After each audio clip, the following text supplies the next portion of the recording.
গাছ থেকে ফল পেড়ে সেই ফল মাঠে বসে খাওয়া, এ যে কি তৃপ্তি, এটা শুধুমাত্র তারাই বুঝবে যারা গ্রামে থাকে। আসসালামু আলাইকুম, কেমন আছেন সবাই? আশা করি সবাই ভালো আছেন, আমিও আলহামদুলিল্লাহ ভালো আছি। তো আমি আসছিলাম বাড়িতে এসে 4-5 দিন ছিলাম। তো তার মধ্যে আমরা অনেক মজা করছিলাম, অনেক কিছু খাইলাম। তার মধ্যে এইটা একটা ছিল জাম, নিজেদের গাছ থেকে জাম পাড়া, তারপরে সেই জাম আবার মাঠের মধ্যে বসে, খোলা মাঠে সবুজ ঘাসের উপরে বসে এভাবে চটকে চটকে মেখে খাওয়া, কি যে তৃপ্তি! এটা শুধুমাত্র গ্রামের মানুষই বুঝবে। কারণ ফাঁকা মাঠে সবুজ ঘাসের উপরে বসে ঠান্ডা বাতাস, গরমের সময়, গরমের দিনে ঠান্ডা বাতাসে বসে এভাবে নিজেরা বাড়িতে তৈরি করা বিট লবণ, যেটা শুকনো মরিচ এবং লবণ শুকনো খোলায়, মাটির খোলায় টেলে তারপর সেটা শিলনোড়ায় বেটে খাওয়া, এভাবে সে যে কি টেস্ট, কি মজা আর কি শান্তি, এটা আসলে যে না খেয়েছে এভাবে সে বুঝবে না। তো আমিও বাড়িতে গেছিলাম, বাচ্চারা আমার নানিদের একটা গাছ আছে, চাচাতো নানি নিজেদেরই। তো সেই গাছ থেকে জাম পাড়ছিল, জাম পেড়ে এনে এভাবে মাঠের মধ্যে বসে সবাই মিলে খাওয়া, কি যে একটা তৃপ্তি পেলাম। অনেক দিন এরকম এভাবে খাইনি। যদিও জামটা ওরা ছোট বাচ্চা মানুষ, বেশি পারতে পারে নাই, অল্প একটুই পারছিল, কিন্তু খেতে যে কি মজা লাগছে! যে দেখেন, এগুলো আসলে সবাই বুঝবে না, আর সবার বোঝারও কথা না।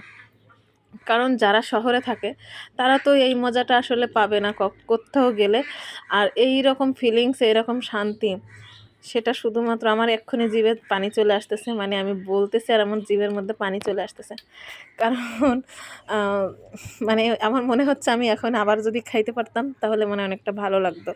তো যাই হোক, আপনারা যারা যারা এভাবে খেয়েছেন তারা অবশ্যই একটু আমাকে জানাবেন কেমন।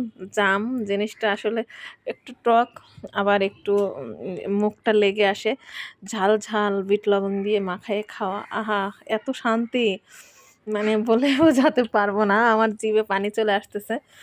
আর এছাড়া আমরা আরও অনেক কিছু খেয়েছিলাম, আম খেয়েছি, জাম খেয়েছি, তারপরে তেঁতুল দিয়ে মাখায়ে খাইছিলাম, সব কিছুই আর কি মজা হয়েছে অনেক। তো ওইটা খাওয়ার পর আসলে তৃপ্তি মেটে নাই, পরে বাড়িতে এসে আবার বানাই খাইছিলাম, সেটাই একটুখানি আপনাদেরকে দেখালাম। তো এরকম মজা করে কারা কারা খান বা কাদের জীবনটা এভাবে মজায় মজায় কাটে অবশ্যই জানাবেন। আর আমার ভিডিওটা যদি আপনাদের ভালো লাগে তাহলে একটা লাইক কমেন্ট শেয়ার করতে ভুলবেন না, কারণ আপনারা সাপোর্ট করলে তবে আমরা উৎসাহ পাই। সবাই যদি লাইক কমেন্ট করেন, যদি আপনাদের অনুভূতিটা জানান, তাহলে আমাদের কাছে অনেক ভালো লাগে। তো সবাই সুস্থ থাকবেন, ভালো থাকবেন, আজকের মতো এই পর্যন্তই। আর এখন তো ওরা আবার জামটা মাখানো হচ্ছে, খাওয়া হবে। তো সবাই ভালো থাকবেন, সুস্থ থাকবেন। এখন নেওয়া হয়েছে মানে বাড়িতে সাদা লবণ দিয়ে আর কি, যে দেখেন এখানে আর কোনো বিট লবণ নাই, এখানে শুকনো মরিচ দিয়ে একদম ইয়েতে তেলে ভাজা শুকনো মরিচ দিয়ে খাওয়া হচ্ছে। তো সবাই ভালো থাকবেন, আমরা খাই।